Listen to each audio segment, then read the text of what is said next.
নেদে চিত মহামূঢ় হোৱা বোলে মইহে পণ্ডিত বেদে যেন কহি আছে তাত নেদে চিত এইটো কথা হয় মই ভাগৱত পঢ়ছো মই সমস্ত জানো মই মহাপণ্ডিত মোৰ দৰে অসমৰ তাৰ পণ্ডিত কে আছে দ্বিতীয়টো নাই এতিয়া কৈছি বেদে যেন কহি আছে তাক নেদে চিত্ত তুমি পণ্ডিত হৈ কিন্তু বেদে কি কৈ আছে বেদে যিটো কৈ আছে তুমি হেতু মানা নাই তুমি কৰা নাই কিন্তু তুমি কৈ আছ মোৰ দৰে অসমৰ তাৰ পণ্ডিত কে নাই সেই কথাটো কৈছে ভগৱানে কৈছি বেদে কৈছি মানে লেখা কৈছি মই কৈছো মই কৃষ্ণ কৈছো মই ক'ত কৈছো বেদত কৈছো ভাগৱতত কৈছো এই মই কোৱা কথাখিনি মানা মই উপদেশ দিছো আৰু মানলিহে তুমি পণ্ডিত মোৰ কথাখিনি তুমি মানা নাই তুমি কৈ আছ মই পণ্ডিত এই সমস্ত বিষয়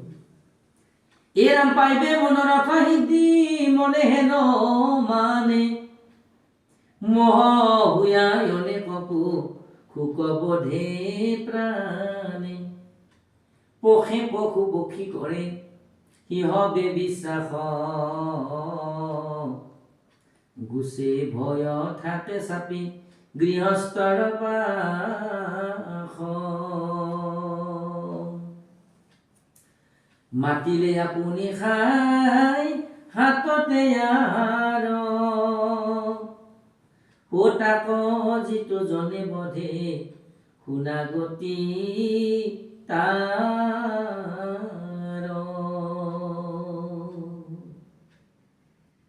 কি কৈছে যাক আমি হাতত আঘাত দিলি মোৰ হাতত খাই মাতলি দৌৰি আহি মই আধাৰ হাতত লওঁ সেই আধাৰ সেই পশু আহি মোৰ হাতত খাই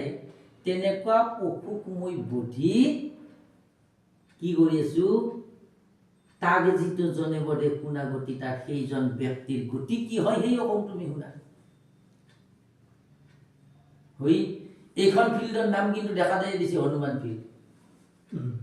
নেচা থালিক থালি ভাত বহে বান্দাৰক খুঁজি হৈ সেই ভাত দেখা পোৱাৰ লগে লগে দাউৰি আহে বান্দাৰ মাখাত আহি ফিল্ডত ভাত দেই খাই দেই কেশৱ দেখাই দিয়ে ফিল্ডখনৰ নাম হ'ল হনুমান ফিল্ড খাই দিলা নামটো কেশৱ দেখাই দিলা তাতে আৰম্ভ হ'ল সভাও আৰম্ভ হ'ল পূজাও আৰম্ভ হ'ল তুমি মৰি যোৱাৰ পাছত সেই কথাটো ক'ব যে ঠাইখিনিৰ নাম দিছিল হনুমান ফিল্ড কেশৱ দেখাই সেই বান্দাৰক সাজ কৈছিল সেই বান্দাৰক যি বান্দাৰক তুমি খুৱে মাতে আনি কৈছ সেই বান্দাৰক তুমি মাৰিব পাৰিবা নেকি যদি মাৰ তেনেহ'লে তাৰ গতিটো কি হয় হে নিমিৰজা মোৰ সেই কথাখিনি কম তুমি শুনা এ নষ্ট হস্ত ধৰি পশু থাকে বাট চাই যেতিখনে হিত নৰ পৰলোকে যায়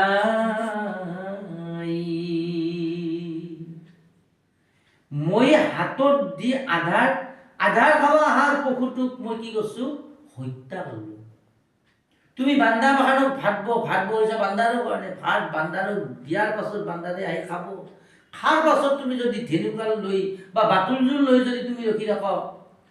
যে হাত মই মাৰিম তুমি মাৰি দিলা তাৰ গতিৰ কথাটো কৈছি ভগৱতে সেই পশুৰ সেইজন পশু বধ কৰা ব্যক্তিজনৰ যে ফান পাতি এই ফান কিছুমান পাতি থয় না পশু মাৰাৰ কাৰণে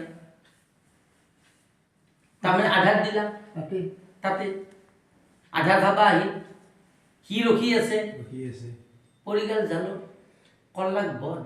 সেইজন ব্যক্তিৰ কি গতি হয় সেই কথাটো মই কৈ আছো হে ৰজা শুনা ইৰাম কাটি চিন্দি বেৰে মচৰক কত ঘৰ জাৰক খাৰক ও দখৰা দুখুৰি কৰি মাংস খাই গাৰক আত্মাৰূপে ঈশ্বৰ পৰৰ শৰীৰত সৰ্বদায়া সন্ততাক নুগুণে মনত চাওছো এইবিলাক কথা শুনাৰ পাছত জানাৰ পাছত পঢ়াৰ পাছত তই কেনেকৈ এটা বস্তু খা মাংসনো এনেকে খা নৰাই হে মোক যেনেকে ঈশ্বৰে চলনা কৰিছে সেই পশু পক্ষীৰ সমস্তকে ঈশ্বৰে চলনা কৰিছে মোৰ তাতে এটা আত্মা আছে সেই পশু পক্ষীৰ তাতে এটা আত্মা আছে সেই আত্মাটোক বধ কৰি তাৰ মাংস মই এনেকে খাওঁ কোনে খাব দুষ্ট চিত্তৰ ব্যক্তিসকলে খাব যাৰ জ্ঞানোলব্ধ যাৰ আচৰণ নাই সেইকাৰণে আত্মাৰূপে ঈশ্বৰৰ পৰৰ শৰীৰটো মোৰ যেনেকুৱা আত্মা এটা আছে মোৰ যেনেকুৱা এটা শৰীৰটো মোৰ বুলি ভাবি আছো সেই পশুটোৰ শৰীৰটো পশুটোৰ আত্মাটো একেই বুলি মোক যেনেকৈ ঈশ্বৰে স্বজন কৰিছে সেই পশুটোকো ঈশ্বৰে স্বজন কৰিছে একে ঈশ্বৰে স্বজন কৰা আমি আত্মা সমস্ত তেনেহ'লে সেই পশুটো হত্যা কৰি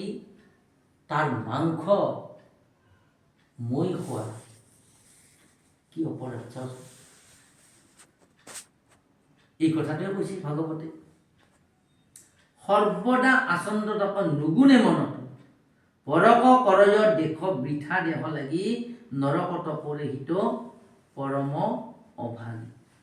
তাত ডাইৰেক্ট নৰকুণ্ড জীৱান্তৰে তাৰ মুক্তি নাই এই ৰাম পুত্ৰ ভাৰ্যা দেহ গেহ ধনয়াদি যত স্নেহে বদ্ধ হইতো হব শৰীৰ